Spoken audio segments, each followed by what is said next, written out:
Last time when we finished, we ended with the question about Japanese prints. So I thought I'd sort of fill in that gap before we moved on. I said a few things about Japanese prints, that they were entering Europe in large numbers beginning in about the 1860s. And artists were fascinated with them, and it starts really directly influencing a lot of art. And I wanted to show you some of the types of prints. A lot of them weren't contemporary. A lot of them were already 100 years old by the time they were entering Europe. And these are some examples. The characteristics that they were interested in were things like the flatness of the image. You know, we often have no horizon line or no background, one or the other. They were never interested in Western perspective and the sort of obsession with carving out space. That was a Western idea. So you get a flatness, there's no modeling. The colors are very flat. There's no shadows or highlights. But they were also doing a lot of realist sort of subjects 100 years before Europeans were. The other thing that they're interested in, you see the one on the right, is patterns. Patterns and decorative patterns placed next to one another in this flat space. And this is coming along right at a time when some of these ideas were important. People like Degas and Mary Cassatt in particular were very influenced by Japanese prints. You know, we talk a lot about Degas' compositions, the way, you know, things go off at these unusual angles and off into corners, and he's getting that right out of Japanese prints. Mary Cassatt is very directly mimicking the style of Japanese prints. In this print on the right of another mother and child, you know, it's completely flat. There's no horizon line. There's no modeling or shading. It's all about pattern on pattern, right from Japanese prints. And she even has some that directly reference that, like the Utamaro print on the left of the letter. She's clearly thinking of that when she does, this is actually a print on the right, where again, you see no modeling and pattern on pattern. So it's actually continues to be influential as artists are breaking with the Western tradition of perspective and spatial illusionism, which they will in the late 19th and into the early 20th century. They increasingly see that being done in Japanese prints and had been done, you know, 100 or more years earlier. So this is one reason why they're so influential. Peggy, Mhm. what do you mean by modeling? Modeling is when you use shadow and highlight to make something look three-dimensional. That's modeling. When you're talking about two-dimensional art, that's what we mean by modeling. So there's no modeling here, no shadows, nothing. Everything's just flat. And yet we can read the space perfectly well. You really don't need linear perspective. You really don't need modeling of the form in order to be able to understand what's happening in a scene. That's a choice, and it's not necessarily a requirement of art. Okay, to talk about this last period now, the 80s and the 90s, this period that's so influential. Almost everything that happens in the 20th century comes from this period, begins in this late period. Not everything, as we'll see, but most things. And I want to sort of set a picture of what Paris art world is like at this time. One of the things that is true that all these artists of the 80s and 90s will experience is the new availability of exhibition venues and art by contemporary artists that they can go look at. You know, where you know, the first half of the century, you had the annual salon, that was it. If someone was in the salon, you saw their work. There were some private galleries, but not as many as there will be. But beginning with Courbet in 1855, remember the realist, he's the first to sort of set up his own exhibition and thumb his nose at the Academy. And then in 1863, we had the Salon des Refusés, where they had to hold a salon of all the people that were refused. Well, that really starts things rolling. I didn't mention it, but at the time of the Impressionists, they also began organizing exhibitions. We have between 74 and 86, there were 10 different exhibitions organized. They're sometimes called the Impressionist exhibitions, but that's really incorrect. It was really for anybody outside the academy. And then in 1884, a larger society of artists formed the Independence Group, and they started having an annual exhibition every spring called the Independence Exhibition. And then in 1903, they started a new one called the Autumn Exhibition for anybody. So again, rapidly the academy is disappearing as any sort of necessity. And as we'll see later, by the time the symbolists are around, they begin forming their own exhibition groups also. So what are the two primary focuses of art in this period outside the academy? I'm not even speaking of the academy anymore. We're just speaking about what we would call the avant-garde. That would be the continuation of the realist idea, those who believe that art should be about what you see in the world around you. So I'm just in general calling them realists with a small r as opposed to a capital R. And then there's also a group of artists who begin appearing generally in the 80s who are rejecting that concept. Now, realism had been dominating since 1850 or so, and it's been a long time. So it's about time somebody steps in and objects to the dominance of realism. And that's going to happen with a group of artists who believe that that belittles art, that it's too common, to depict just the real world, that in fact, what we should be doing is using our imaginations. That's what art is. Art isn't about looking at the world around you and reproducing it. Art is about using your imagination as an artist and creating, thinking, speaking about bigger things, speaking about more important things than the world around you. And they collectively are known as the symbolists. So these two sort of, I don't want to call them groups, I'm going to call them movements. And there's a difference between a style and a movement. Movement usually refers to like-minded people. It doesn't mean they know each other or that they work together or anything like that. They just have a shared ideology. So first group we loosely refer to as the post-impressionists. And this is a very diverse group of artists who did tend to know each other, but they also worked in very different ways. What they shared was their relationship to Impressionism. That's why we call them post-impressionists. What they all came on the scene, as young artists at the time that Impressionism was the dominant avant-garde, and they all rejected it. And they all rejected it because they felt that it failed, but they felt that it failed for different reasons, as we'll see. Some of them thought that it lacked form. Well, we'll talk about that more in a minute. I'll go into in a minute why they felt it failed, but they felt it failed, and they all had different solutions. And then we're going to look at the symbolists, who are a very wide, many different groups of artists all over Europe, who all shared this belief that art should come from the imagination. So that's what we're going to talk about. And we're going to first talk about the post-impressionists, but I want to remind you of what Impressionism was, and we'll look at what they thought was wrong with it.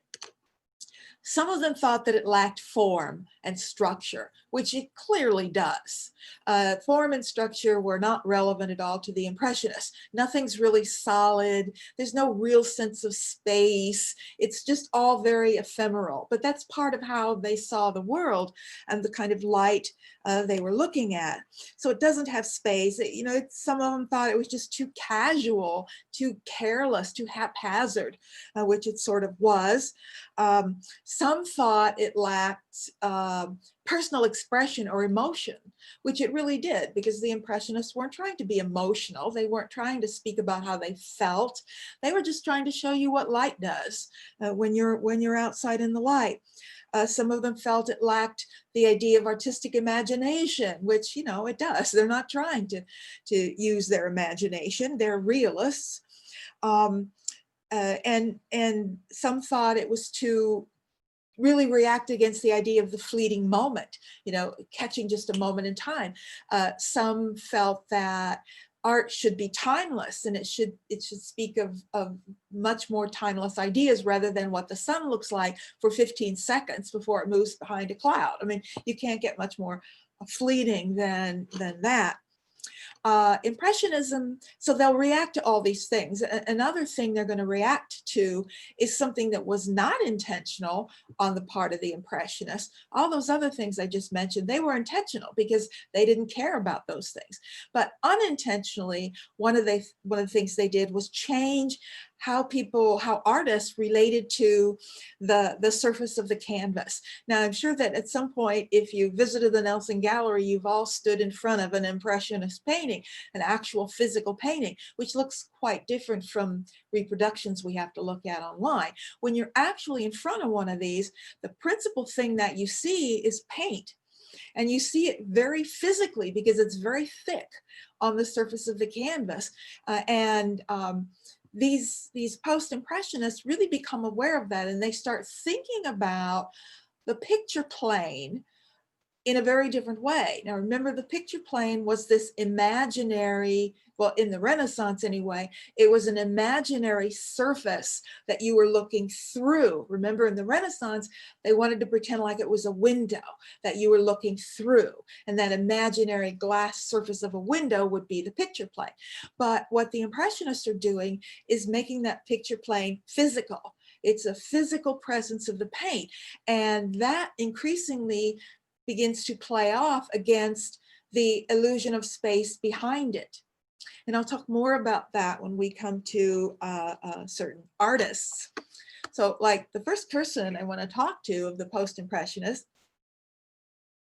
certainly one of the most influential, is Paul Cézanne. And we have a beautiful example of all of these artists' work in the Nelson Gallery. Cézanne was roughly the same age as many of the Impressionists. There's not, we're talking like a decade between, or sometimes only 5 years between what the Impressionists were doing and what the new post-Impressionists begin doing.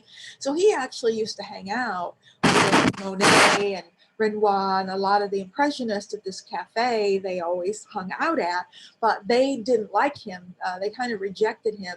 He was a bit rough and crude, and he was more of the bohemian type. We had a question before from somebody about the bohemian artist. That idea begins with these post-impressionists, and Cézanne sort of was that sort of person. They didn't really particularly care for him. But one thing he was very influenced by was the absence of sort of structure in Impressionist work, and also the idea of the canvas itself. When you begin thinking of the canvas as a flat surface, you begin thinking about reality in a different way, rather than lying about what a painting is, because let's face it, that's what artists have been doing for a very long time. They've been trying to tell you you're looking into a three-dimensional space, when in fact you're not. You're looking at a flat surface. So what does that mean for painting? What does that suggest? Isn't there some reality in the two-dimensional space as well? And this is right where I would always recommend finding and reading a short little book from the 1890s called Flatland. And if you've never read Flatland, find it. It's in print. It's very short. It's brilliant. It's terribly Victorian and horribly sexist, but it's written in the 1890s. But it's a story about what it's like to be two-dimensional. It's these beings who are two-dimensional beings. And what do they actually see? What is Flatland? They can't conceive. Somebody suggests there's really a third dimension somewhere, and they try and understand what that means. But, what would you see if you were really two-dimensional? But you start thinking about and it's written in the 1890s, by the way. So people are thinking about that as an idea. It's British, not French. And I think the author's name is Abbott. I can't remember the first name, but Abbott is the last name. It's Flatland. It's absolutely fascinating. But is there such thing then as a two-dimensional reality? And if so, what is that reality? And Cezanne is the first artist to really begin to think about how to reconcile these two things. If you want to be true to your materials and true to painting, then you have to take into account the two-dimensional truth of the canvas you're painting on. But at the same time, you're still trying to depict something that's three-dimensional or a three-dimensional world. And they begin to be aware of the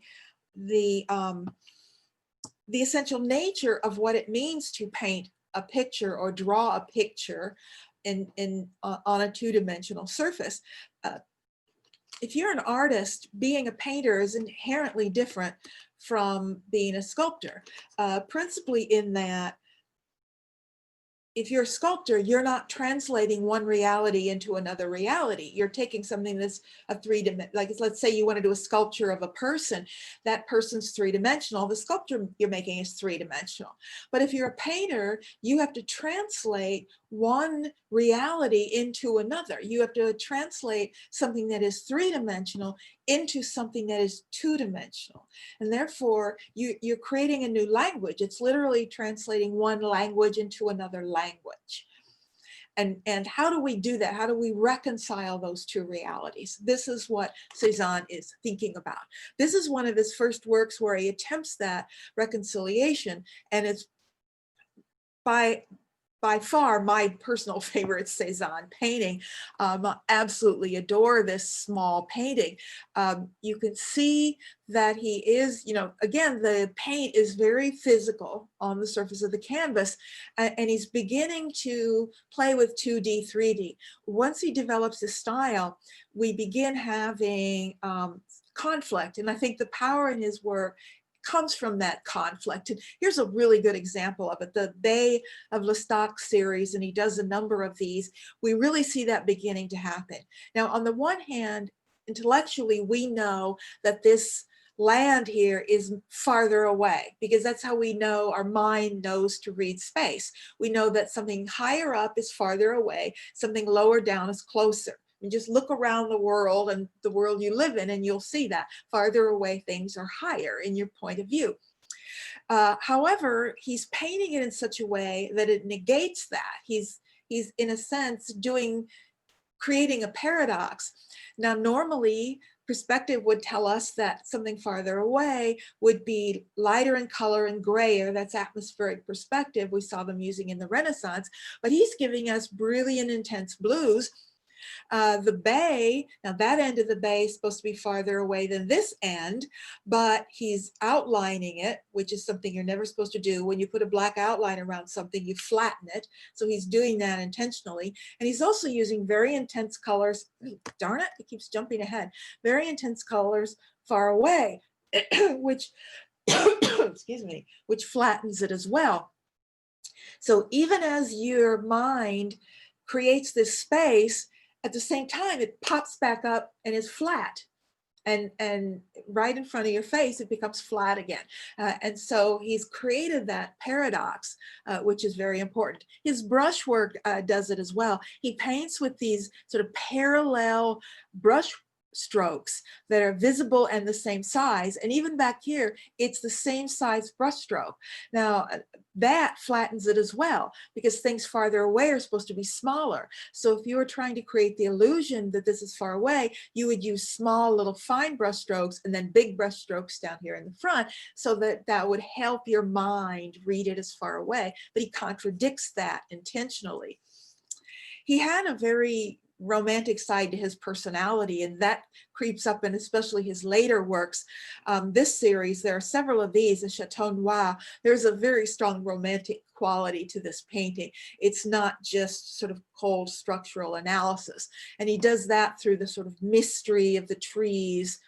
There are other things affecting this work, like the symbolist movement, which we haven't looked at yet, but was happening at the same time. And that is definitely affecting Cezanne here. Even Monet's late work is affected by the symbolist. The mystery of the situation poetic quality. It's really beautiful piece. And I wanted to show you the one in the Nelson.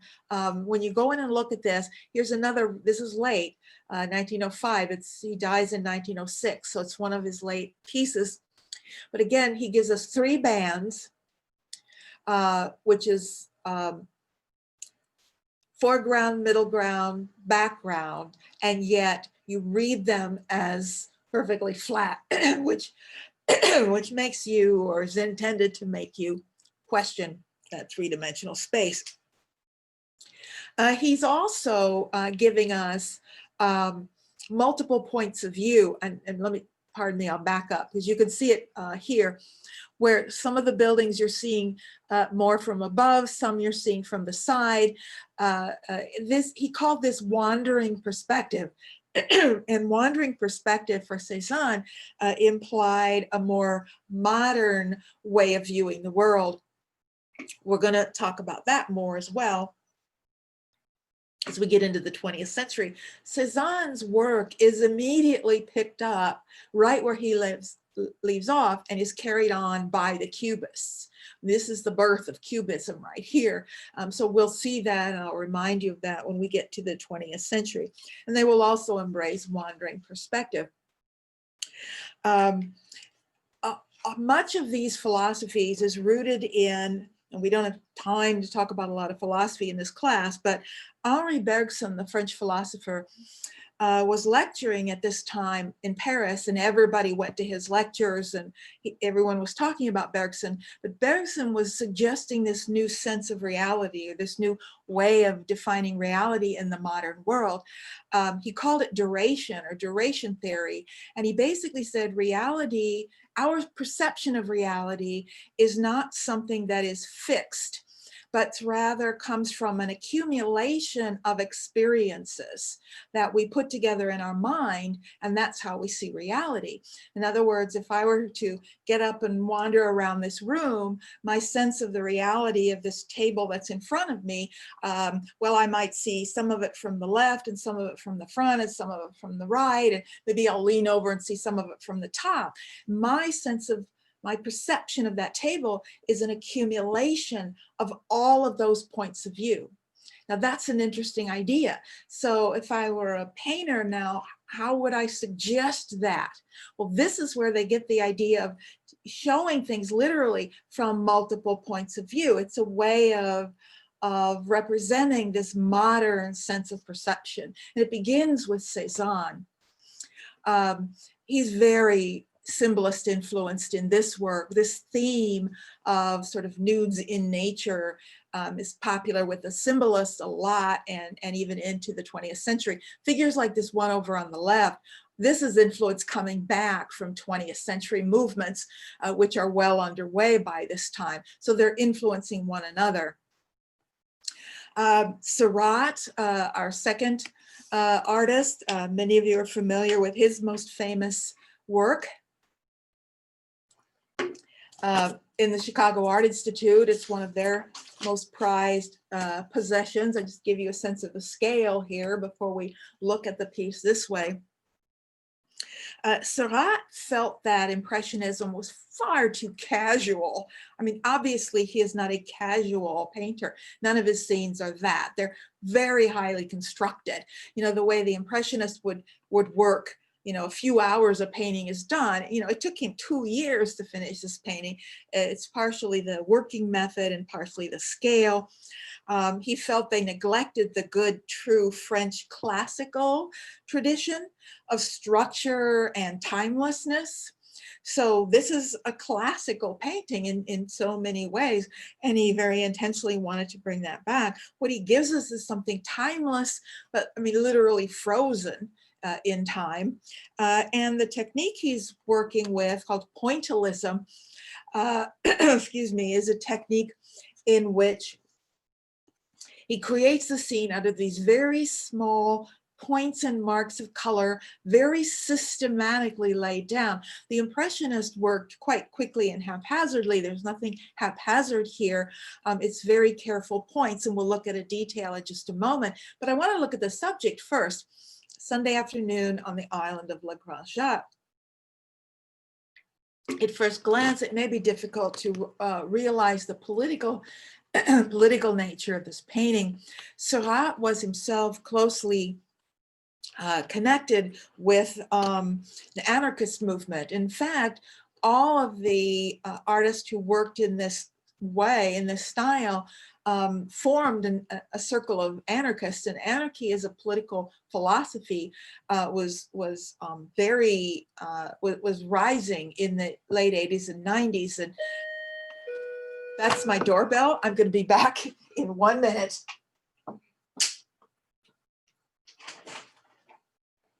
It's nice to see you all, but I'm hiding now, sitting down and eating.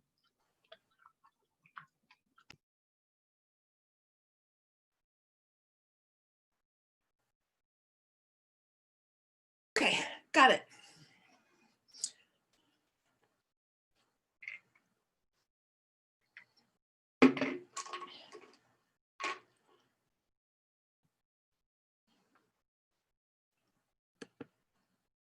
Okay. Excuse me. Okay, now what's political about this scene? We have a bunch of basically middle class people at a park. They don't seem to be enjoying it too much. Nobody's interacting with anybody. Everyone is standing at perfectly 90-degree angles to everyone else, and socially distanced, I guess we could say. But one person stands out here, and that is this guy reclining down here. Not only is he relaxed in a way the others aren't, because he can relax because he's dressed more casually, but he's clearly not a middle-class man. He's dressed in a more working class casual clothing. There are also, well, I guess not in this one. In some of his other paintings, you can see factories in the background. But the only reason this man would be in the park dressed like this is if he is unemployed. The anarchists were very concerned about social situation at the time, and particularly the idea of the unemployed. So he will sneak that in whenever he can. Before anybody asks, yes, that is a monkey down here on a leash. It was not uncommon at the time for people to have pet monkeys, and they would take them out for walks like you would your dog out here on the leash. Let's take a look at let's try this. Here's a detail. It looks like everything has sharp edges all around them and that they're very clear, right? Nothing has an edge around it. It's just the nature of his working method. And you can see this is divisionism, where colors are placed side by side. Let's take a look at okay, that's this little thing right here that we're looking at in detail. So the colors merge to look like a sort of violet color. In fact, it's just all these colors side by side. Now, this is the first generation that has real color theory available to it. In fact, Seurat was a close friend of Charles Rood. It's R-O-O-D. Charles Rood was an American, and he wrote a book called Modern Chromatics. That was published in 1879. And that was the first book to really talk about color theory and addressing it to artists. Here's another view of the details as these divided colors merge together in the eye. Now, one of the things that Rood did was to point out something that no one had really talked about before or given a label, and that is different kinds of color mixing. You know, pretty much almost every book on color prior to this had been written by a physicist. And so when they talk about color, they're talking about light, and they're talking about mixing light. And that is what's called an additive color mixing. If you have light and you're mixing, then your primary colors are red, green, and blue. And when all colors overlap, you have white. But artists don't do additive mixing. They do subtractive mixing. And so our primaries are different. We use red, blue, and yellow as the primaries. And when they're all mixed together, they form something very, very dark and it's not really pure black, but something very dark. Now, what's added and subtracted is light. So when you're mixing 3 kinds of light, you're actually adding more light with each thing you add. It gets lighter and lighter and lighter until it's white, which is the maximum. But obviously when you're mixing pigment, each color you mix together, you're taking away light. So you're subtracting light from the mix.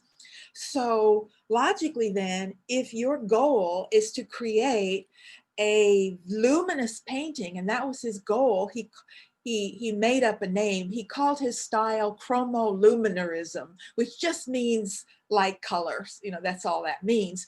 But he wanted it to be as bright as possible. Therefore, you want to mix colors as little as possible. So he didn't mix. The only color he mixed with another color was white. He might add white to a color, but he would never mix any 2 colors, any other colors. He would put them side by side so they would optically mix. In other words, mix in your eye, not on the canvas. Now, was that successful? Is this the most luminous painting ever? Not really, because he used very, very small points of pigment, and sometimes they can actually negate one another and gray out.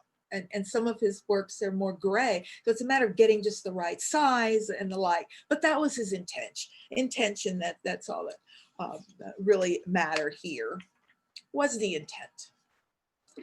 Our third, and if you're following that list I gave you, I'm switching the order here. I want to talk about Gauguin next. Paul Gauguin. Paul Gauguin was born in Peru, actually, and he has some Incan blood. And when you see features of him, it's very obvious. It's very visible. If you look at Incan art, you'll see Gauguin's face on it, particularly in his nose. It becomes fairly evident. But you know, when he was 5 years old, they went back to Paris, and he grew up in Paris. So I mean, he didn't grow up in Peru, but he always identified with that. In fact, he called himself a noble savage. There was something psychologically that he knew he had Incan blood that he wanted to sort of attach himself to. When he was a young man, he worked in the Merchant Marine and traveled quite a bit.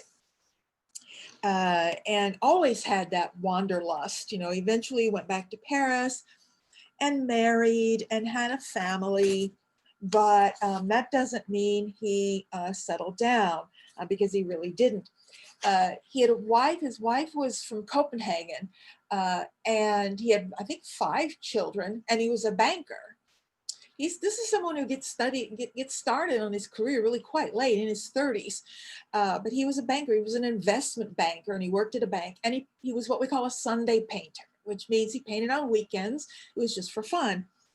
And then in 1883, he decided he wanted to make a career of it. And he basically took his wife and 5 kids back to Copenhagen and dumped them there, and then left and went off and had his career. He basically just left his family there and started a career. And you know, his history is significant because of these experiences. This is an early work, clearly under Impressionist influence. This is Gauguin, as late as 85, getting really started as a professional, and clearly being influenced by Impressionism. There's not much more to say about this than it's an Impressionist painting.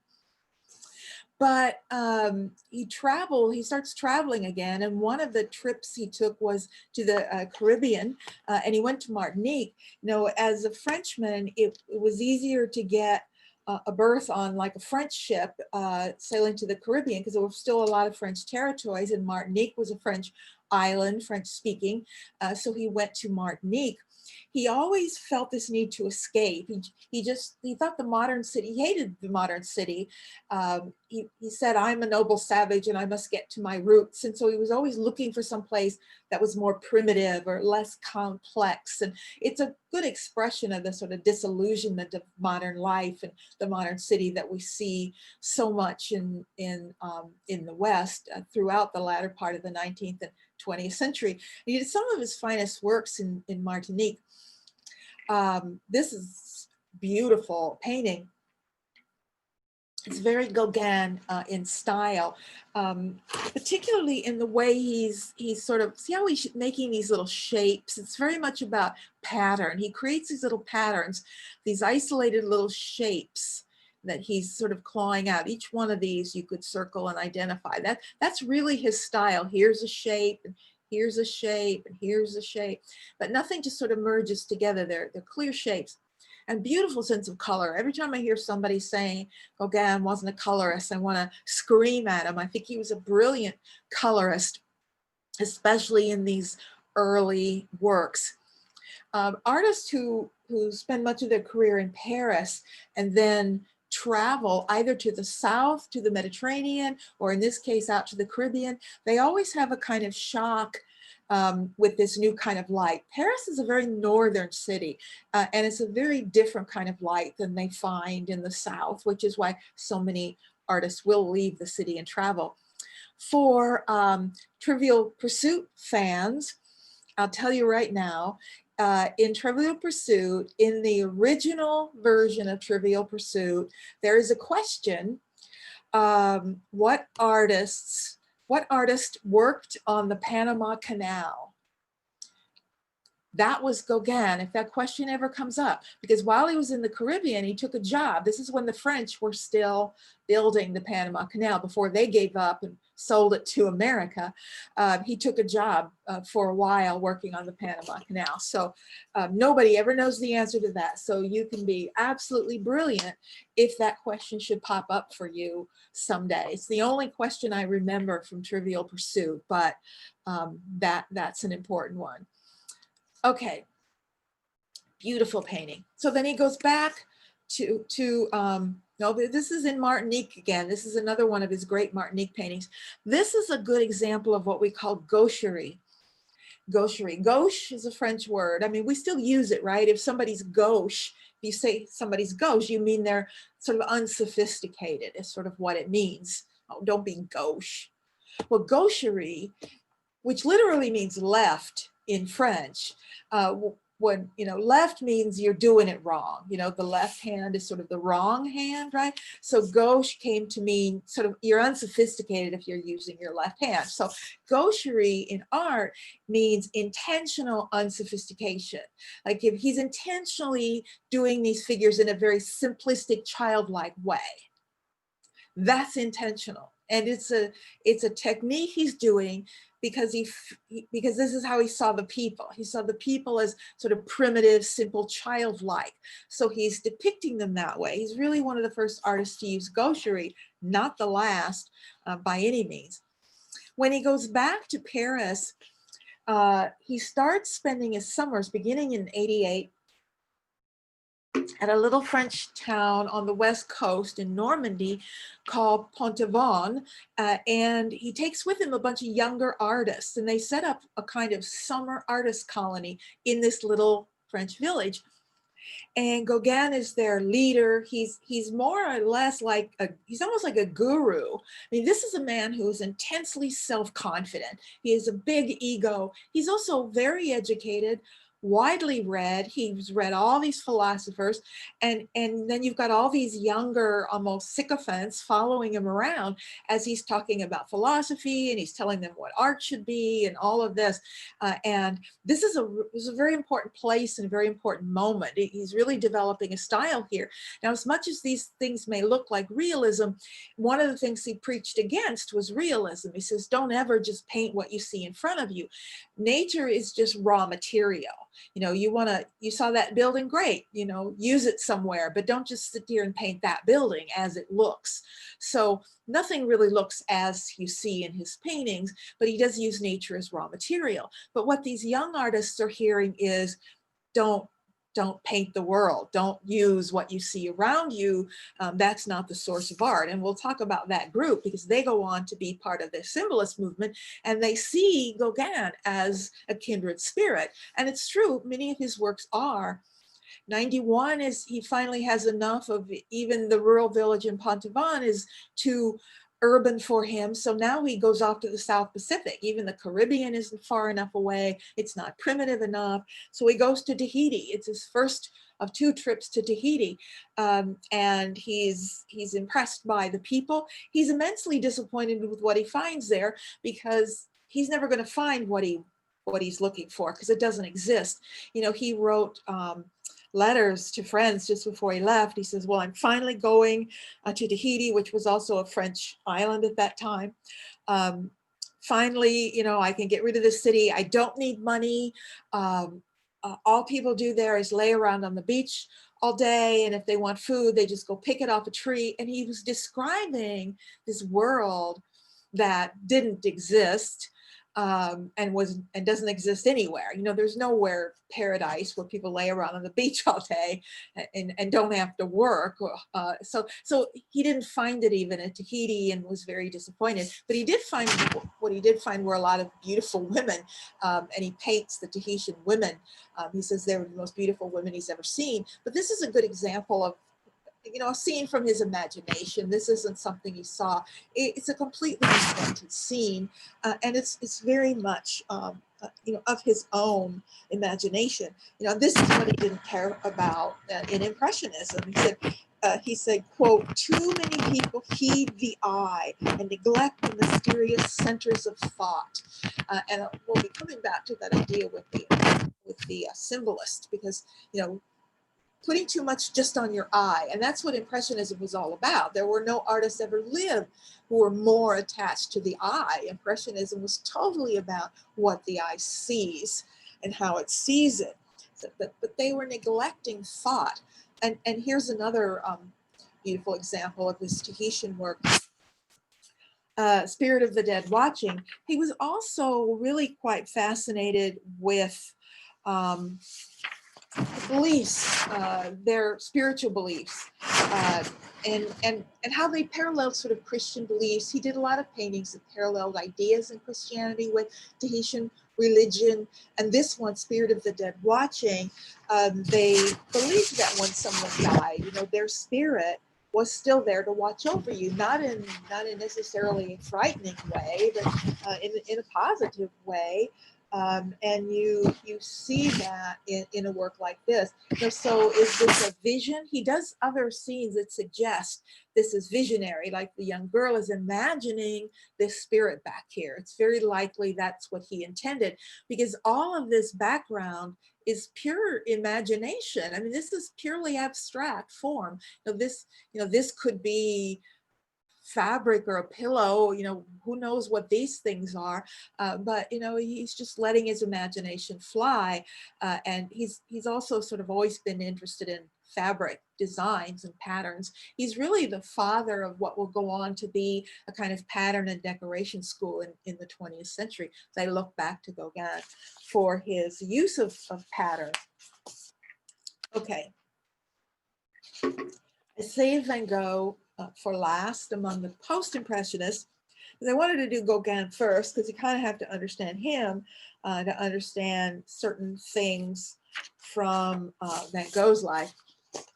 First of all, our first 3 post-impressionists were all French, even though Gauguin identified with his, you know, Peruvian Indian ancestors. He was still a Frenchman.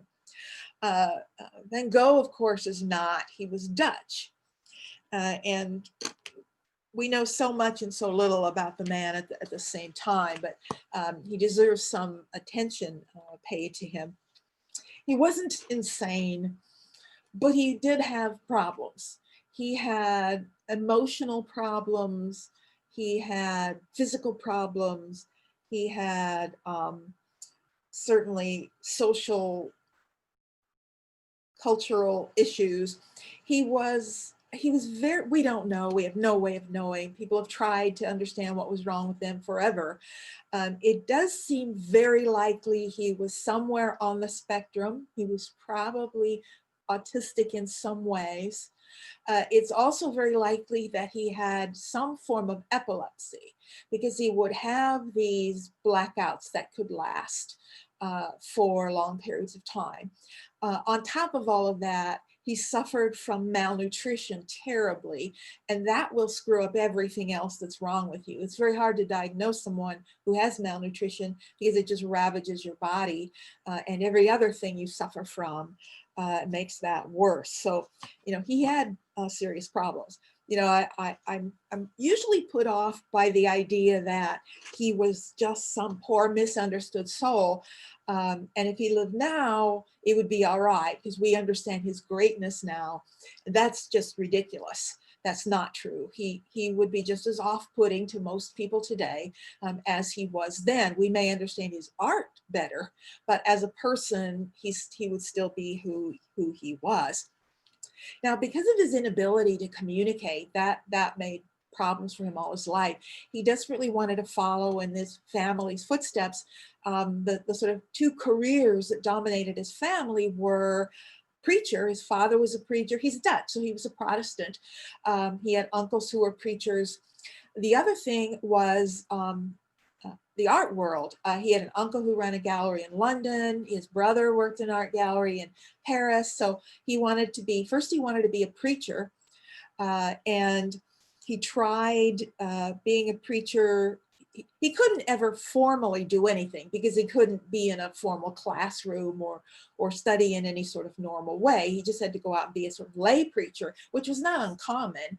And so he started just walking through these mining towns in Belgium and trying to be a preacher. And that's when he started drawing. He did a lot of drawing. He's basically untutored in drawing, but he has natural skills. And then he started painting, but he had no sense of color, no idea of how to use color at this time. He said of this painting, The Potato Eaters, his most famous early work, that he wanted the people to look like the earth, as if they came from the earth and they'd been growing tomatoes. And he really does make their faces look like they're tomato faces, potato faces, and really no sense of color at all. It's just basically monochrome. But he did try to become a colorist, and he tried to study. He went up and looked at all of the Rubens. He went up to Amsterdam and started looking at Rubens. And if you want to study color, there's nobody better to look at than Rubens. He was a brilliant colorist. And then he went to Paris to study painting there. By 86, 87, he spent time in Paris and he's seen the pointillists, right? You can see him experimenting with these little touches of color and light. And now the intensity of this sort of instinctual way of using color is coming out. Did anybody see Lust for Life? The movie with Kirk Douglas? I mean, that just, every time I see this, I see Kirk Douglas. I can't help it because he looked just like that in the movie. It's amazing how much he looked like Van Gogh. So our Kirk Douglas self-portrait here, he does a lot of self-portraits, and he and his countryman Rembrandt were the two who do all the self-portraits, which I find interesting. He had tried going to London to work in an art gallery there. He was miserable. He failed at being a preacher and he failed at being an art dealer for the same reason, because they actually require the same skills.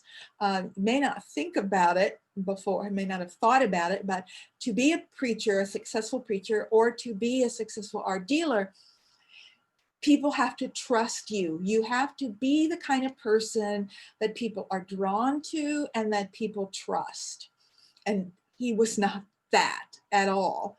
People were largely afraid of him and just really didn't want to be around him. So he failed at both of those things. This self-portrait, he's really developed his own technique here of kind of drawing with contour lines. He never was trained as a painter, and he was deep down a drawer, and he brings that to his paintings. So he's really painting little lines. This is all just he's sort of drawing with a paintbrush. Contour lines are lines that follow the surface of a thing.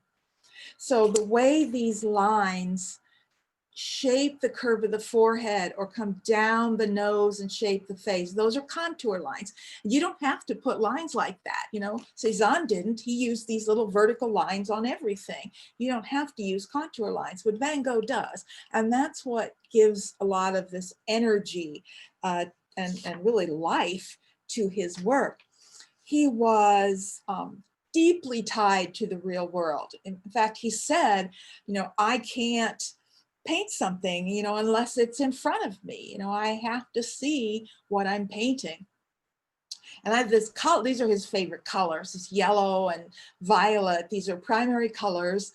And he's putting he's putting a primary and its complement together, which means they tend to vibrate off one another. They intensify one another. And he's chosen two perfect complementary colors. And then with this wonderful thick paint, where you can just see the surface. But this actually is influenced by painting, and he had a reproduction of this. He had a copy of Millet. Millet, the French, Millet did the Gleaners, remember? He's the realist who painted at mid-century. But he also did a series of paintings on the sower, and Van Gogh is taking that theme and putting it into this painting. So he's using his imagination. I want to talk about his relationship with Gauguin. Actually, why don't we go, I mean, people got a little break a few minutes ago, but why don't we take another little 3 or 4 minute break right now, because I don't want to interrupt this little discussion, and then we'll finish up the post-impressionist and move on to our symbolist. So be back in a couple minutes.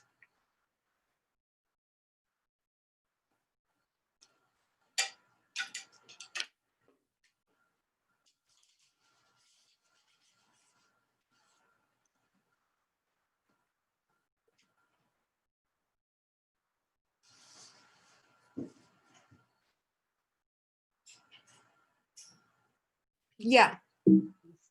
You talked about the lower class man in the picture. Right.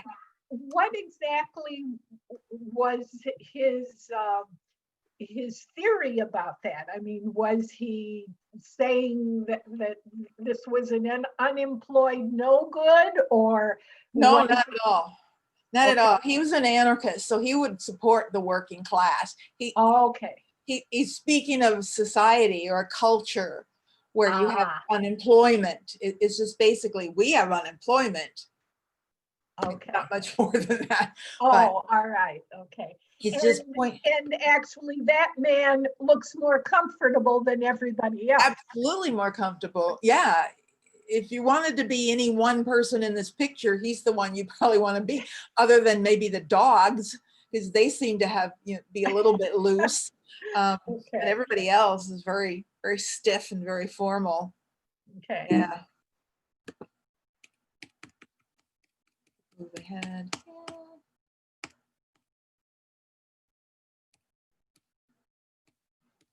There we are.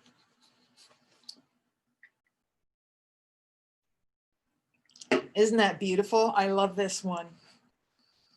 It just glows. I've often tried to reproduce that color and I can't do it. I can't figure out how he gets it to glow like that.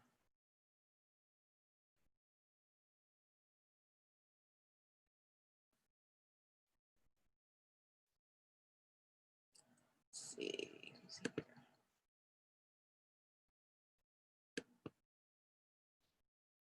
Wow, we got a lot of people here today.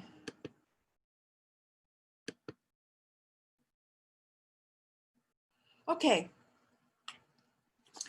So this one. So in 1888, Van Gogh decided he really couldn't live in Paris. The city was, he just couldn't function in the city. Too many people, he needed to get away. So he went down to the south of France to a small village called Arles, A-R-L-E-S. And this is really where he spends the rest of his, well, almost the rest of his life, which there isn't much of at this point. He'll be dead in 2 years. his entire career is pretty much about 5 years. And the vast majority of his paintings were done within 2 years. So this is not a long career. I always told the students, if you couldn't remember the date of a Van Gogh painting, guess 1888, because you got about a 50% chance of being right. At the most, you'd be a year off, and that's it. So he goes down to Arles, and he's down there for a few months, but he desperately wants Gauguin to visit him. Now, he had met Gauguin. These new sort of private art dealers were often in places where artists would go and meet each other and then get to know each other. It's like hanging out at the art supply store where you meet other art. It happens today all the time. You meet artists, they're buying something, so you ask them about this product or whatever, and you get to meet other artists. Well, he had met Gauguin, and his brother, Theo, who still worked in Paris as an art dealer, had told him a lot about, Gauguin. Everybody's talking about Gauguin, and he has all these followers. And so Van Gogh said, what if we could get that at Arles? What if we could have a little artist colony down here? And that would just be wonderful. I would thrive in that. And he told his brother, please try and get Gauguin to come down and stay with me for a while. And maybe some of these other young people will come. And he was begging his brother. So his brother goes to Gauguin, who was at Arles for the summer, and he was, coming back to Paris in the fall. And Gauguin was always in money trouble. He never had money. It's one reason why he wanted to go off to the South Pacific, because he thought he wouldn't need money there. And so anyway, Theo Van Gogh promised Gauguin that he would pay off his bills if he would go down and spend some time with his brother, because he knew that Vincent was sort of shaky and kind of always on the edge, and he wanted to do this for his brother. So basically he bribed Gauguin to go down to the south of France, to Arles, and spend some time with Vincent, because he said, oh, he really admires you.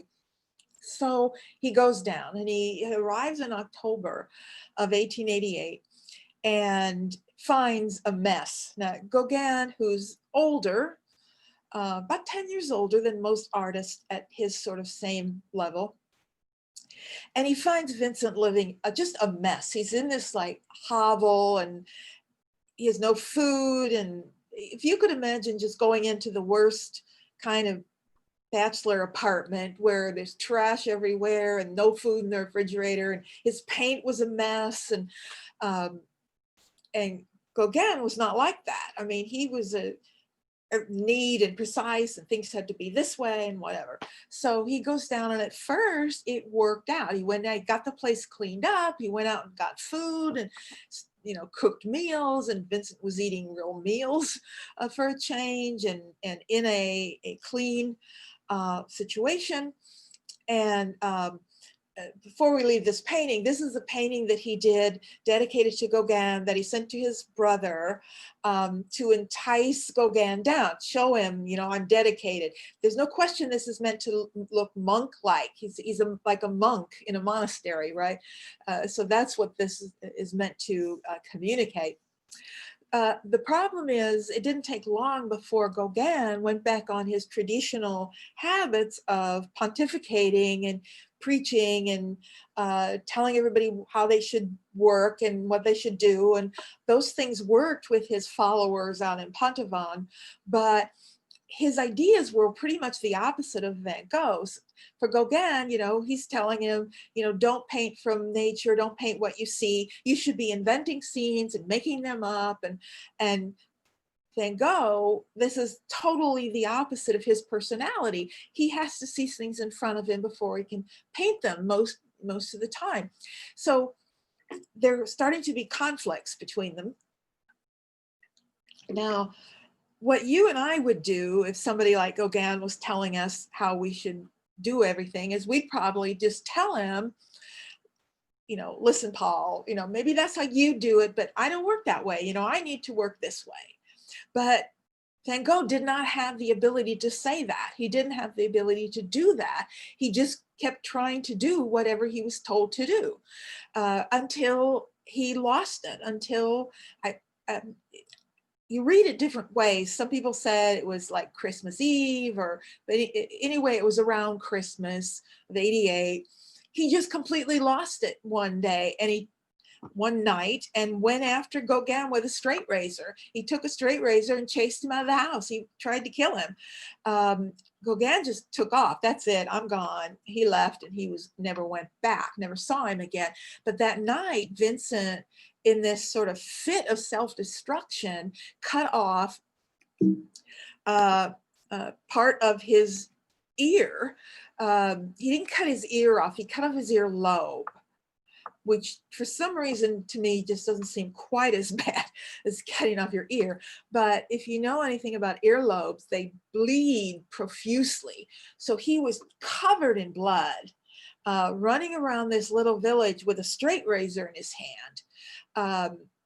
People were already scared of him anyway, but they very quickly took up a petition and had him committed to an asylum. As I said, he was dangerous. It's unlikely he would have really harmed anybody except possibly Gauguin. He might actually have killed him if he'd gotten a hold of him. I don't know. But anyway, his brother, he was in that for just a couple of months, and then his brother came down and got him into a private hospital. Those public so-called hospitals, you didn't want to be anywhere near those. Those were horrible situations, but there were some nicer private ones. So his brother got him into a private hospital. And he actually, those were really good, that was probably painted there. That was probably a good situation for him, sorry. He had 2 rooms, he had a bedroom, he had another room he could use as a studio space, he could paint out his window. He could even later on go out and walk around and paint. People taking care of him, which is what he needed. It was actually probably the best time in his life when he was in that hospital for several months. And he actually thought he was getting better. And his brother got him out and a place to stay, got him a room, actually with a doctor who was renting a room. So it was a really good situation and until it started going bad again. And then he fell into a deep, deep depression, as you could imagine. Finally thinking you're coming out of this and then discovering you're not, and it's happening again. But this is the one in the Nelson, and it's a really good example of '89. This would have been probably while he was either in the hospital or right after he got out, but it's a positive time. You know, all of his work is done when he's in a positive state of mind. He was very likely bipolar as well as everything else. So his works are not the works of a madman. You know, when he was in the deep depressions, he couldn't work. That was the problem. That would make him more depressed because he couldn't work. So his works tend to come out of manic phases or phases when he's in a really positive vein. And this is a really good example of his fully developed, mature style, where everything, because of the kind of lines that he painted, he gives everything a life to it, an energy to it. It's a beautiful example of a Van Gogh painting. Let me see. Peggy? Yeah. Were Van Gogh's paintings sought after while he was still alive? Was Theo able to sell any of them? Did he have any followers? He sold one. He sold one painting from an exhibition while he was still alive. That doesn't mean there weren't people who appreciated his work. Other artists, you know, saw his work, and a lot of people are going to be influenced by him. But in terms of like collectors, the post-impressionists in general didn't have huge followers. You know, once they break from the academy, artists aren't, you know, they're not painting for the popular voice anymore. So they're going to be fewer people. He would give paintings away. There, you know, for art supplies, he would often trade a painting. So they might be hanging in a like an art supply store or something like that. But there were people who appreciated his work. There were people writing about his work. He got some really good, one writer, Albert Aurier, a French critic, went down to Arles and actually talked to him and interviewed him, and then went back to Paris and wrote a really important article about this guy in the South and what he's doing. And it upset Van Gogh so much that he begged his brother to tell him not to say anything about it. He didn't want people talking about him. He didn't want the attention. He didn't want anyone coming to ask him questions. He said, tell, you know, I don't want anybody, and I can understand this. I really can see this, how it would upset him if people looked at him. He didn't want to be. So yeah, he did sell one work, but which is now, of course, they're all worth millions, but that's another whole story. When you get into the art market today, we're talking secondary market, that's a supply and demand thing and has very little to do with quality of art. But no, he didn't. But then very few artists did. Nobody was making money off their art, not these guys, not the avant-garde artists. They might have one or two collectors who would give them enough money to feed them. You know, Cézanne had a few, Gauguin had a few, so, you know, they could live. But Van Gogh really didn't have that. And then, of course, one of his most famous late works, Starry Night, this was painted from his window at the hospital at Saint-Rémy. It was up on a hill. People have identified the specific location where this was painted from. And of course, we know the dates, not only the year, but we literally know the month and sometimes the actual day of the month when he painted everything, because he wrote his brother nearly every day and talked about everything he painted. We know more about this guy than any other artist that's ever lived because of the letters he sent his brother telling him everything he was thinking about every work of art. So we just know him. And then there's all the self-portraits. So it's not a wonder that people feel connected to him in some way. But what we do know is this big swirl is the Milky Way. This is exactly where you would see it at this time from this spot. And these are the placements of actual stars that were visible. So he's just being a realist again. But what he is doing here are things like, and he is influenced by the symbolists. He was knowledgeable. He knew what was going on in the art world.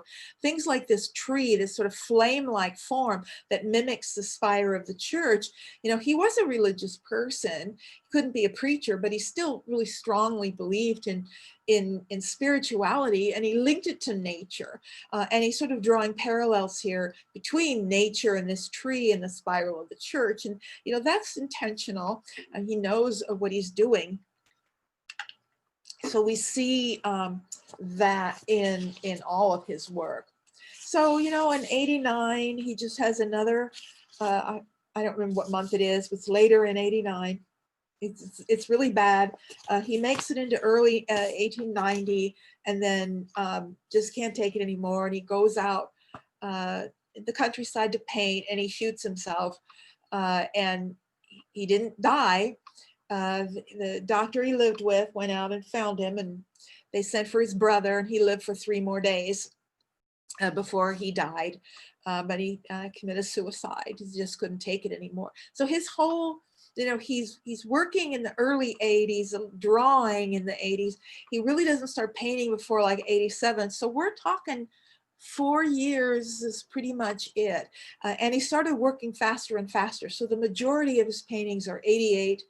The next biggest year is 89. So guess 88. That was a big year for so many reasons in Paris. Okay. So let's talk about these other guys, because the symbolists in so many ways are, you know, one of the most important groups working in the period. And they're sometimes difficult to understand as well. Okay, where do they come from? They're definitely anti-realist. It's not just, oh, I don't want to work as a realist. It's, I hate realism. They're vehemently anti-realism because they think it's destroying art, that it's crude and coarse and common, which is interesting because that's exactly what they said about Courbet in 1849 when he painted the Stonebreakers. It's coarse, it was crude, it was vulgar. It's not what people wanted to see. So they're saying the same thing now. And there's no question that there is a link between the Romantics and the Symbolists, and we'll talk more about that later. Symbolist poetry is the driving force. This period, the relationship between the visual arts and particularly poetry is very, very strong. In fact, there was symbolist poetry first, and then there were symbolist painters and sculptors who were trying to find a visual equivalent to what is going on in poetry. Search for expressions of the universal as opposed to the particular. You know, that's what realists do. Realists give you the particular, a specific incident of something. They want to find something more important than that. They want to find the universal quality, a universal expression. It's also linked to the broad cultural fascination with spiritualism and occultism, which really takes off in the 80s and especially the 90s in the form of particularly theosophy. And we're going to see theosophy influencing artists not only in the 80s and 90s, but well into the 20th century. It's one of the foundations of the modern art movement for many artists, as we will see. Theosophy in the form, particularly as they knew it, through the writings of Madame Blavatsky, as she was known. Madame Blavatsky was this Russian expatriate from an aristocratic family who was living in New York, actually, when she wrote, when she founded the Theosophical Society in 1875 in New York. But then there were a lot of other writers who were writing about it. She wrote Isis Unveiled in 1877, and that was sort of the key original text of Theosophy. Theosophy, you can see it's putting together the words theology and philosophy to create something new. It's a merging of belief systems. It's a combination of Eastern, Western religious and philosophical ideas, bringing in ideas from science. It's complicated, but the main thing is it purports to have access to a higher level of understanding through connections to ancient traditions. It sort of espouses connections to very ancient belief systems, and that these will give you access to greater levels of reality in a way, or understanding. Edouard Cheret, as a philosopher and writer, he wrote The Great Initiates in 1884 in Paris. And that was a central focus for what was referred to, I love this term in France, of occulture. Occulture combines the word occult culture is what it means, but they just called it occulture. And that's really helping to drive these ideas. It affected a vast number of artists, including many, if not most, of the symbolists. So what are their goals as artists? There's actually the term refers to many different groups of artists, but they're all searching for this poetic expression of universal concepts. Now, what do I mean? I mean, the work is suggestive. It doesn't tell you a thing, it suggests a thing. It's always left vague. It's always left open-ended. So you have to figure it out because they don't want to tell you. The symbolist poet Stefan Mallarmé wrote once, he said, to name a thing is to destroy a thing. And what he meant by that is if you make it particular and limit it to this one event, then it no longer has the universal properties anymore. You've killed it, it's dead. So that they took that on board and then tried to find ways to depict that. Another thing that many will do is create works of art that create this sense of withdrawal from, rather than engagement with the world. You know, the realists are engaged in the world, right? You go out, you look at it, you paint it. That's an engagement. But they're going to find ways of symbolically suggesting a rejection of the physical world. the material world. That's another thing, that anti-materialism, which was very much part of culture at the time as well. It's anti-materialist. And there are plenty of novels that play into this from that moment as well. This rejection of the spirit, rejection of the physical was in a very, and I like the reference to sort of being monk-like, almost a kind of spiritual purity and withdrawal, in the same way that a medieval monk would withdraw from the world to attain spiritual purity, turning inward as a source for inspiration. And this is where they differ from the Romantics. The Romantics, while they both rejected realism, right? Neither Romantics or symbolists want to depict the world as you see it. What the Romantics did was they looked at the world around them, and then they filtered that world through their own personal sensibilities and expressed it back. So they start with the outward world and then make it personal to them as they interpret it. The symbolists start inside with the inside world and then give it an external physical form. So they start with their own feelings and then universalize it into a form that other people can recognize. So we'll look for that when as we look at symbolist art. Here's a really good example. There are a lot of themes that appear over and over again in symbolist art. One of them is nature, the woods. I mean, we've looked at a lot of landscapes, right? That's what realists do, right? They go out and look at the woods and the landscape. Well, the symbolist isn't going to see what the realists saw. They're going to see something mysterious, something magical, a place where, little fairies hide behind trees. And, this is a whole different sense of the woods in a symbolist painting.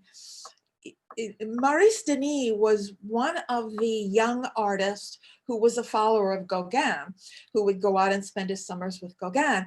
That group, and there were a bunch of them, they met at one of the private academies which had developed in Paris, and they called themselves the Nabi, which is the Hebrew word for prophet. They remind me a bit of the pre-Raphaelites, a bunch of young guys making up mystical names and things like that. That's sort of what they were doing.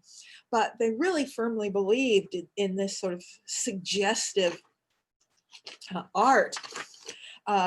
He's working in, techniques that remind us of the pointillists, with little bitty points, but he's making these wonderful textures to create this sort of almost magical place using pattern and decorative forms. They had their first show in Paris in '89.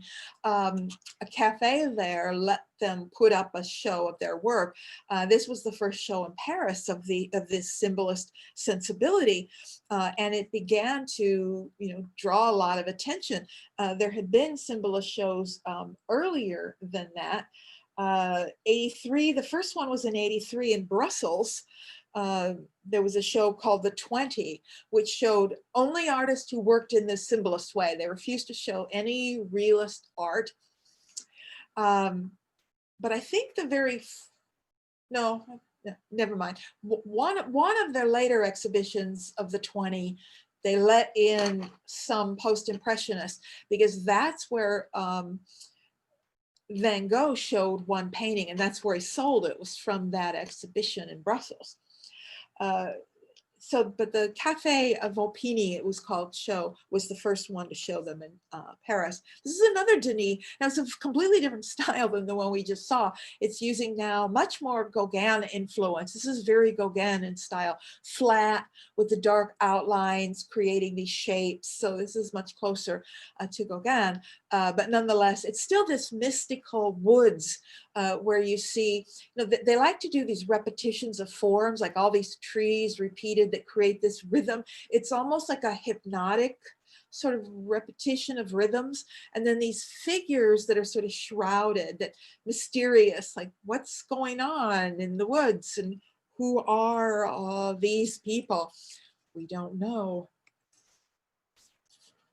One of the most successful of the symbolists was an Austrian-born artist, Arnold Böcklin. Böcklin was quite successful and influential on a lot of early 20th century artists. He was born in Switzerland but grew up in Germany. And this is a beautiful example of a symbolist sense of the woods as a place of mystery and ritual. And he often shows these strange shrouded figures, like they're just wrapped in something. We can't quite tell what's going on. I will tell you right now that the surrealists in the 20th century are going to be very directly influenced by the symbolists, and even by Buckland and others. These figures are very reminiscent of forms that you see in surrealist art. So that idea of starting internally is something that they will pick up on. So, but it's not explicit. Remember, to name a thing is destroy a thing. You know, if he labeled this by the name of a specific ritual which took place in this forest in April, that would ruin the whole thing, because then you'd know who they were and where it was, and now it would just be realist. It wouldn't be mysterious. It's the fact that he calls it the sacred wood. Notice that titles now begin to play a role. That's one thing that's happened in the 19th century. You know, before, titles weren't really given to works of art. Now titles are given to works of art, and they're chosen carefully to help layer meaning into a work of art. So this is a good example of a title meaning something. And it's an interesting comparison to, you know, here's our romantic. Constable looked out at the world and then filtered it through his own memory and gives us this very romanticized view of the English countryside. Neither one of these are very realistic. One's a romanticized view of the real world, and the other is a symbolic view of a world that comes from Bachland's imagination. And yet they're really quite different in terms of their nature. In France, Gustave Moreau, another theme that appears regularly in symbolist art is the theme of the femme fatale, and we'll talk about that more in a minute. Moreau, this is 1874. This is extremely early. When Moreau started painting like this in the 1870s, no one had a context for knowing how to interpret them. So they linked him with the Romantics, because it's sort of an Orientalist subject, and the Romantics were doing that. Moreau is really the link between the Romantics and the symbolists. He really does sort of sit on the fence between those two. But he's giving us the subject that we didn't see as much in Romantic art as we see in symbolist art, and that is the femme fatale. Now, what is a femme fatale? Obviously, it's a deadly woman. It's a fatal woman or deadly woman.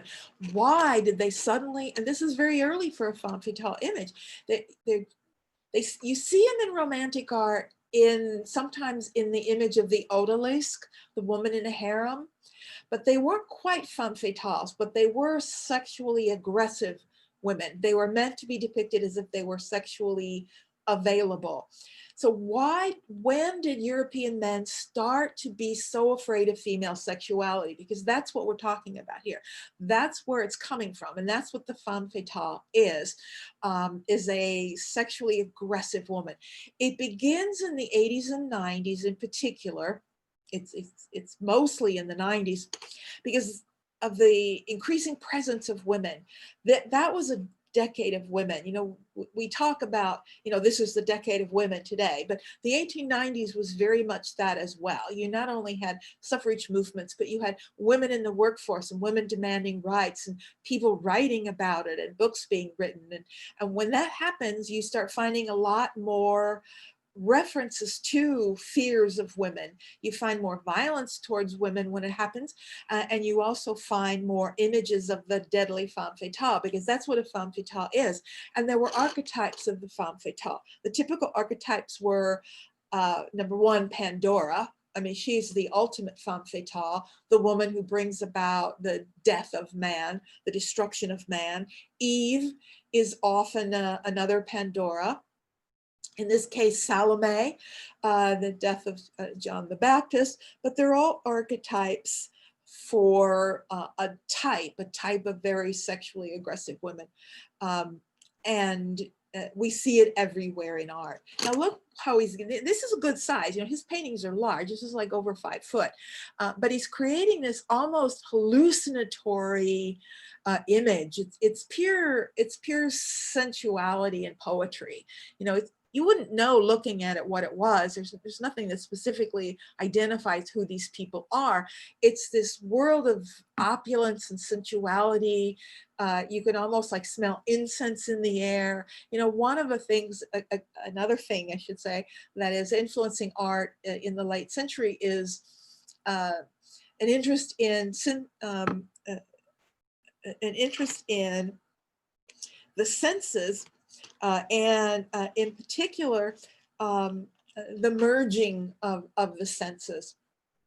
Synesthesia, which means, you know, just merging the senses. And so by using color to evoke smells and sounds and tastes and merging everything, you see a lot of symbolist art that taps into that synesthesia. And this certainly is one that does. This one called The Apparition. Now, it's more obviously Salome and John the Baptist, but you have this mysterious head floating in the air as an apparition. And I love what he's doing with the background here, sort of scratching through the paint to create these layers of dreamlike hallucinations in the scene. It's very poetic and evocative as a scene. This is Moreau, and his impact is really profound. He was actually an important teacher for certain early 20th century artists. I'll remind you of Moreau when we talk about Matisse, Henri Matisse. Moreau was one of his teachers. Oh, and we have to look at one of the strangest people of the latter part of the century, a Frenchman named Joseph Péladan, who helped launch a group in 1889 called the Kabbalistic Order of the Rose-Croix. They were referencing the Rosicrucian group, which was a mystical society from the 17th century in Germany. It was mystical and secret, and it purported to have access to secret ancient knowledge. Sound familiar? That would give you access to higher ideals. Well, the Rosicrucians disappeared a while ago, although if you go online, there are a whole lot of Rosicrucians still around. It's now a sort of new age movement.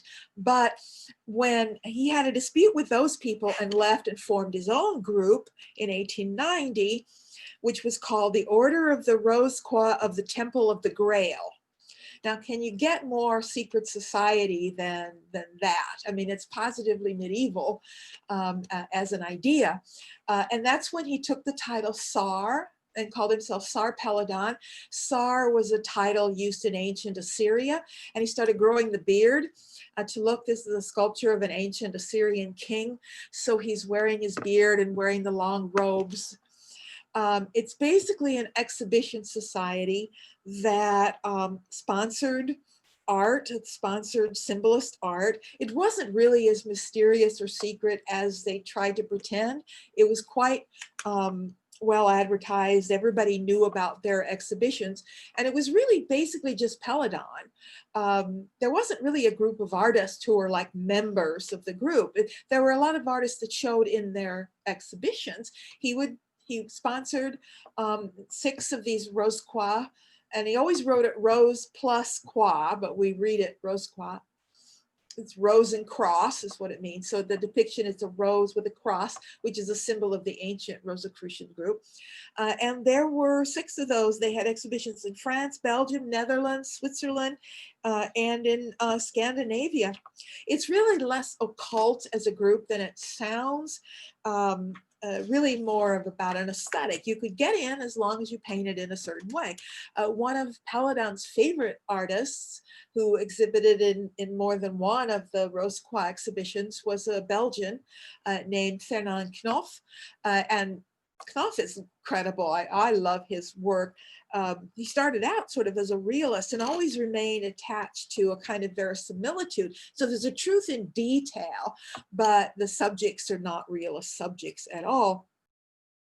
He really was committed to seeking some sort of essential mystery behind the visible. That's the symbolist nature of it. He said he was a painter of symbols and metaphors. That's how he saw things. He often depicted sort of sexuality and ambiguity and taboos. And, the first time I saw this, I thought it was a woman with a mirror, but it's not. It's two women. But you don't really notice that right away. That's part of what made it popular and attractive. And this is one of his most famous paintings, known as the Caress, or sometimes the Caress of the Sphinx. Now, the image of the Sphinx is used a lot in 19th century art. It's a popular subject, and I'm talking about the classical story of Oedipus and the Sphinx, but in the hands of various symbolists, it takes on lots of other meanings. The symbolists are always fascinated with sort of core mysteries, and the essential core mysteries of human existence to them lie in dualities, and these sort of conflicting dualities that really define the nature of human existence. And the core duality, and we're going to see artists in the 20th century dealing with the same idea. The core duality is the duality between the physical and the spiritual. As beings, that is our core nature. That is one thing they say we struggle to understand more than anything, is the duality between our physical side and our spiritual side. And so that became a fascination of the symbolist, because that's a universal concept. So here he's using the Sphinx in an entirely different way. In the story, in the original story of Oedipus and the Sphinx, when Oedipus answers the riddle, and everybody knows the story of the riddle of the Sphinx, right? The Greek city of Thebes was isolated by this Sphinx, which is half lion and half woman, not a leopard, but a lion. And it's at the crossroads, and she won't let anybody in or out of the city unless they can answer her riddle. And the riddle is what walks on 4 legs in the morning and 2 legs at noon and 3 legs in the evening. And if you couldn't answer it, she killed you, and that was it. So there's dead bodies laying everywhere. So Oedipus is on the road, and he meets this guy named Laius, and they travel together, but they end up having a fight, and he kills him. Well, I don't want to go into the whole background of the story because it gets complex, but Oedipus had been told by an oracle at Delphi that he would kill his father and marry his mother. So then he's on the road and he meets Laius and he kills him. Well, he doesn't know it, but Laius was his father, the king of Thebes. So then he goes to the Sphinx and he answers the Sphinx. He said the answer is man, because man walks on 4 legs in the morning when he's crawling as a baby, and 2 legs at noon when he's walking, and 3 legs in the evening when he's an old man with a cane. So the Sphinx in the story immediately kills itself, but not in Knopf's version. In Knopf's version, the Sphinx becomes this very sexual being. The symbolists often use this story to juxtapose the physical and the spiritual. And the physical is always the female, because that's the femme fatale. This is the Sphinx's femme fatale who's going to bring about the downfall of Oedipus. And Oedipus, then the man is always the intellectual or spiritual, where the woman and her very physical body is what draws man down. That's the story you see traditionally in art. But he's turned it into this leopard, and he's made both of them very androgynous. So, he's sort of inventing his own story here to express this duality as she sort of seduces him. Now, the original meaning of the story in Greek mythology is that one cannot escape one's fate. It's about fate, and that Oedipus was fated to do these things, and no matter what he did, what path he took, he ended up doing them. He went into the city of Thebes and married his mother, etc. But this is not about fate at all. I mean, the original story is really not relevant here. They've turned it into something entirely different. The femme fatale comes up all over the place. Now, Gustav Klimt was an Austrian painter, and he's quite well known, working in the end of the 19th and even into the early 20th. part of the Vienna secession movement. And he's giving us here an image of Judith with Holofernes, and he's turning her into a femme fatale, which is completely different from how we saw her before. Remember, Artemisia Gentileschi depicted Judith as this strong woman destroying the enemy of her people, and she is a heroine of the Jewish people. But in the hands of a symbolist, the whole story is reinterpreted, and she becomes this dangerous woman now, this sexual being, which she was not at all in the main story. And his methodology is, again, one that's very sort of paradoxical and skewed. You get the details of the body, which are, very realistic in detail and very sensual and warm. And then there's real gold leaf on this painting. This is an oil on canvas with gold leaf. So there's real gold leaf placed not only on the frame, but also on the canvas. A totally different reinterpretation. Even the exaggerated vertical format is important because it skews the scene. It presses in from the side, and the fact that you only see half of that disembodied head. Disembodied head appears in symbolist art a lot to symbolize the rejection of the physical and the turning inward. So the closed eyes and all of that is turning inward.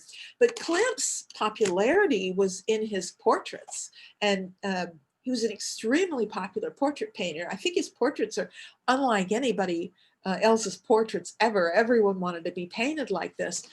This is a painting of Emily Floga. Emily Floga was a designer, a dress designer, couture designer in Vienna, and she was his mistress, I believe, as well. But this is a dress she designed. He isn't making this up. This is her dress style, and she was making this whole new dress design that was freeing women. There's no corset, there's nothing tight or binding. There are these flowy, loose, comfortable clothes. She was really setting the pace. But one of my favorite portraits is this. Look at this. Who wouldn't want their portrait painted by Klimt if this is what you're going to look like? I mean, my God, he could make, the most homely person look, stunningly beautiful. This wild gold, dreamlike, again, this hallucinatory world. It's stunning. This is the most beautiful painting I've ever seen. Even though the woman is not that attractive in her own right, she's made beautiful by this design. Of course, most people are familiar with The Kiss, which is his most famous work, one of many. He often worked murals in people's homes. He's associated with Art Nouveau movement. But this is another theme of the symbolist, love. But not this person's particular love for that person. That's what a realist would do. It's the concept of love. And the love that the symbolists embrace is a soul-destroying tragedy that ends in the loss of self. It's a destructive kind of love. And you see it in forms like this. The symbolists are some of the first artists to understand the power of form. And what I mean by that is the power of shape in particular to communicate emotions beyond what those shapes might describe in the physical world. So the idea that we have one shape absorbing these two people as they sort of merge into one. Now, the loss of self is clear here, as they're clearly becoming one being. It's not necessarily a negative thing in Klimt's art, but it certainly will be in other symbolists' art. So it's interesting the way, gold leaf makes this comeback with the symbolists. And we haven't seen it since the Middle Ages, where it symbolized what? A spiritual other world. So now we're seeing it symbolize what? A spiritual other world, right? So there are connections through all these different points in history. And it's clearly visible when you know where to look. Yeah, I want to cover Munch now. I'm changing the order of a couple of these things. If you're wondering where Edvard Munch comes into the mix. It's right here. He's a symbolist painter from Norway, a Norwegian artist who spent a lot of time in Paris and in other places. He also truly understood the power of form. This is a wonderful self-portrait. I love this self-portrait. Of course, he's best known for this work, which really wasn't known much at all before the 1960s or 70s. I can't remember which, but that's when it was stolen, a la Mona Lisa. It was stolen from the museum in Norway. It was at the time of the Lillehammer Olympics. Anybody remember when that was? Remember when the Winter Olympics were in Norway, and Lillehammer, Norway? I remember them, but I don't remember when it was. It was either in the, I think it was the 70s or something, but it was during that this painting was stolen. So because the world press was there, it made world news. And then when they got it back, suddenly it's the most famous painting, but nobody had ever heard of it before then. But it is an important painting. I would argue it's more important for its moment in time than the Mona Lisa was, by far. And it's another good example of synesthesia, because what the heck is going on? We take it for granted that we know, but we probably don't know. First of all, Munch himself was a troubled person. He grew up in a home of religious obsession. His mother was obsessively religious and to the extreme. She was always sick. His sister was very sick and she died. He had a tragic, very destructive love affair, which appears in a lot of his art. He was drawn to these images that suggest really extreme psychic states, really extreme emotional states. In fact, he did a whole series of paintings which he called the Frieze of Life. And it's a bunch of individual paintings, each one expressing these broad human emotions. And this is clearly fear. I mean, this is the essence of fear in a very general way. He was actually in Berlin when he painted this. He was in Berlin from 92 to 95, and that's where he was when he painted this, not in Norway. And then he spent several years in Paris as well. Okay, let's see what he says about this. Let me read you his words. He says, I was walking along the road with two friends. The sun was setting. I felt a breath of melancholy. Suddenly the sky turned blood red. I stopped and leaned against the railing, deathly tired, looking out across the flaming clouds that hung like blood and a sword over the blue-black fjord and town. My friends walked on. I stood there trembling with fear, and I sensed a great infinite scream pass through nature. Wow, that's a powerful experience. One of the things that I always ask when we look at this is, what do we mean by the scream? Is the figure screaming, or is the figure hearing a scream? And it seems to be a little bit of both. I mean, when you read this, he talks about hearing the scream run through nature, but clearly the figure is the skeletal figure. Now, this is the master of form at this point in history. Nobody understands form the way Munch does. And I'm talking about shape and color primarily here. We get this shape, this sort of ovoid shape, which turns everything into a fluid form that rises from the figure. It's also the essence of synesthesia, sound, color. You can see the sound rising in these shapes that seem to go straight up. Like Cézanne, he's giving you this conflict between 2D, 3D. Does that go back in space, or does this rise up off of the figure? It's a little bit of both. He understands how putting a primary and its complement together. The orange and the blue are complementary colors. And then he juxtaposes this fluid form with this sharp geometric angle of this line drawing back in space. You know, from the painting alone, you can't tell if these figures are walking toward you or away from you.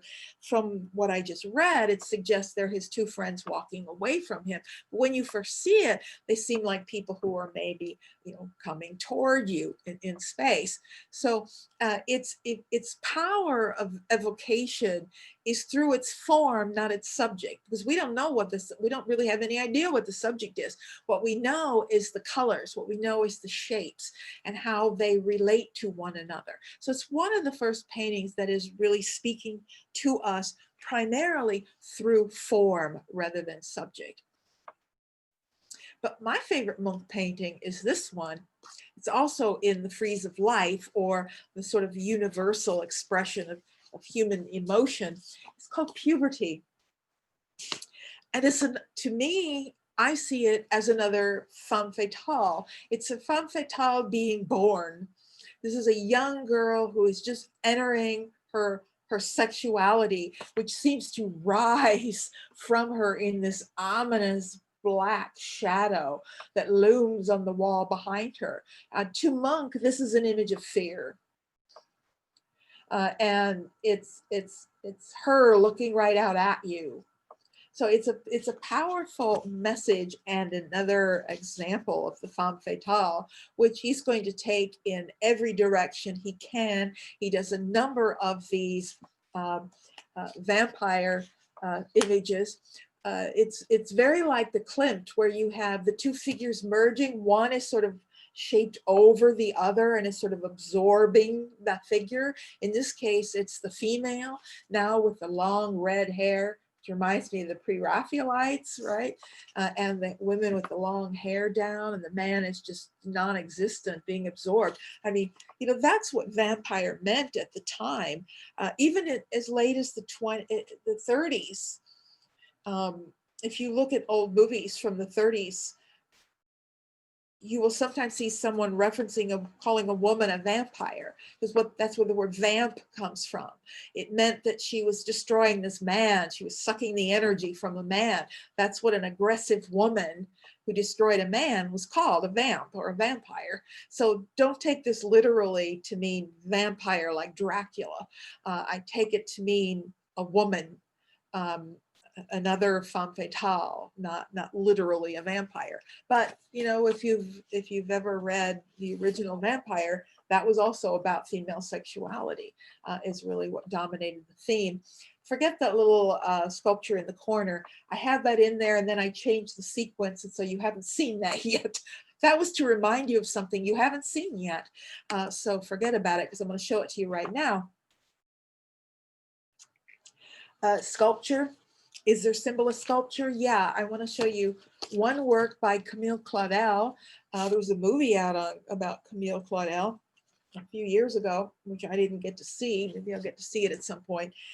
She was an assistant of Rodin, the great sculptor, and does some beautiful work in her own right. This really reflects her own experiences, called Abandon.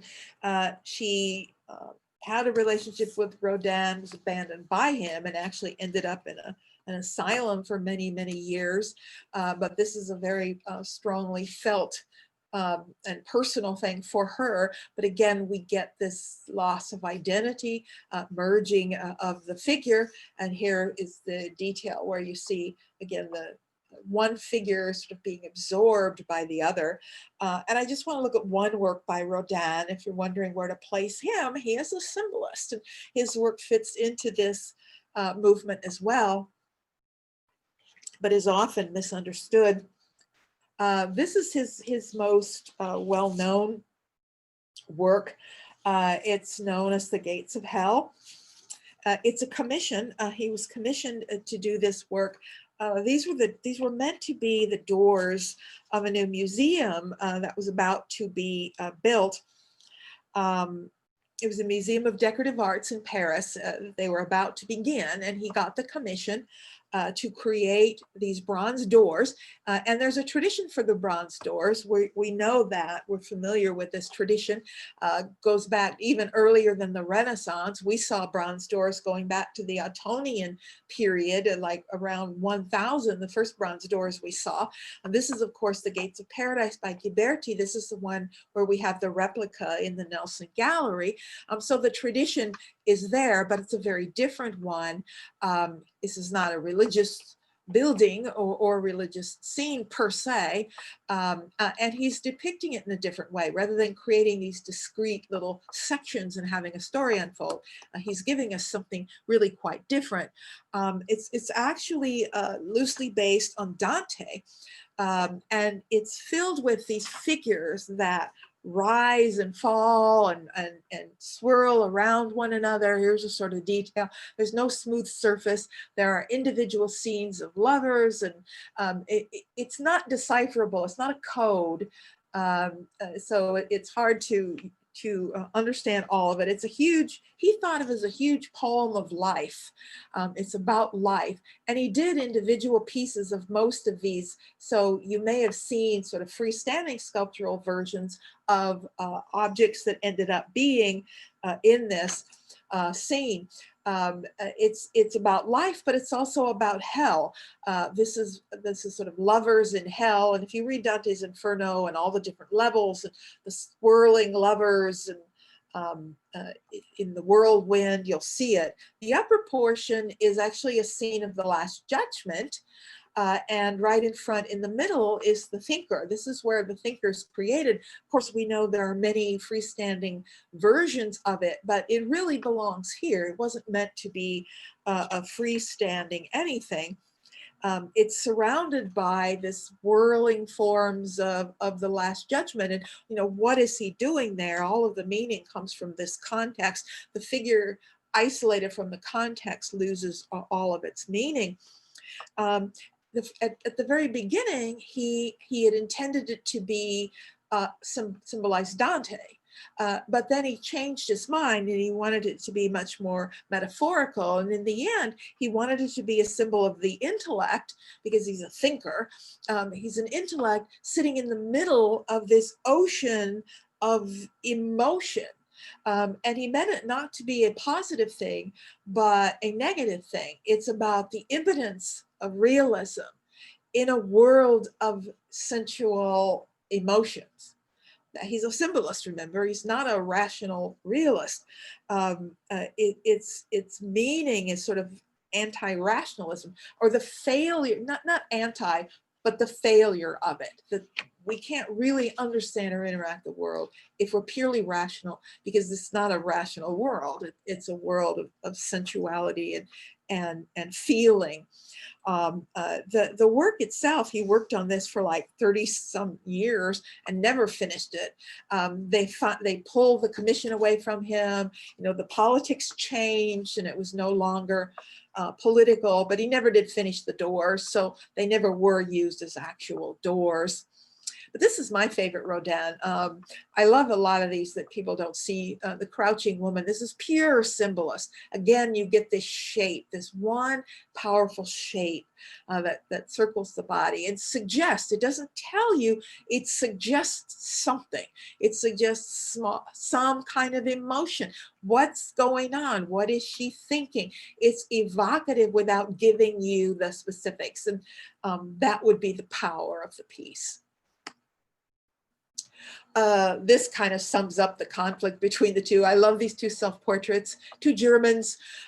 We didn't look at Corinth, but he was a realist painter. So he's showing himself as a painter in his studio with what most artists had in their studio, which is a skeleton, which was used to study the human body. And Böcklin's giving us the symbolist version of himself as an artist in his studio, but now the skeleton is death. And he's playing an instrument and whispering in his ear. And it's so evocative of some sort of emotion and feeling. And I love the juxtaposition of these two, because they are the perfect expression of the difference between artists in the 1880s and the 90s. And the last thing, I'm not going to take more than a couple of minutes to go through this, but Art Nouveau is the last movement of the 19th century. It's the last new idea that still begins in the 19th century, even though it continues up to World War I. Up to 1914, it's still considered sort of the new art, which is what Art Nouveau means. It's primarily a style, a decorative style. It's a style of decoration associated with architecture and objects, not so much fine art. But this is the Tassel House. It's considered the earliest, the first fully Art Nouveau. And one thing you clearly see is there are very few straight lines or right angles. It's clearly using this sort of metaphor of line, living forms. It's largely created by socialists who were anti-materialist and anti-industrialism. And this is meant to be an answer to machine-made products. Machines created things, but they had a certain aesthetic that went with them. And the aesthetic was straight lines, right angles. That's what machines do best.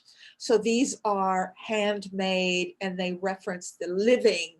They said that we were filling our homes with soulless objects.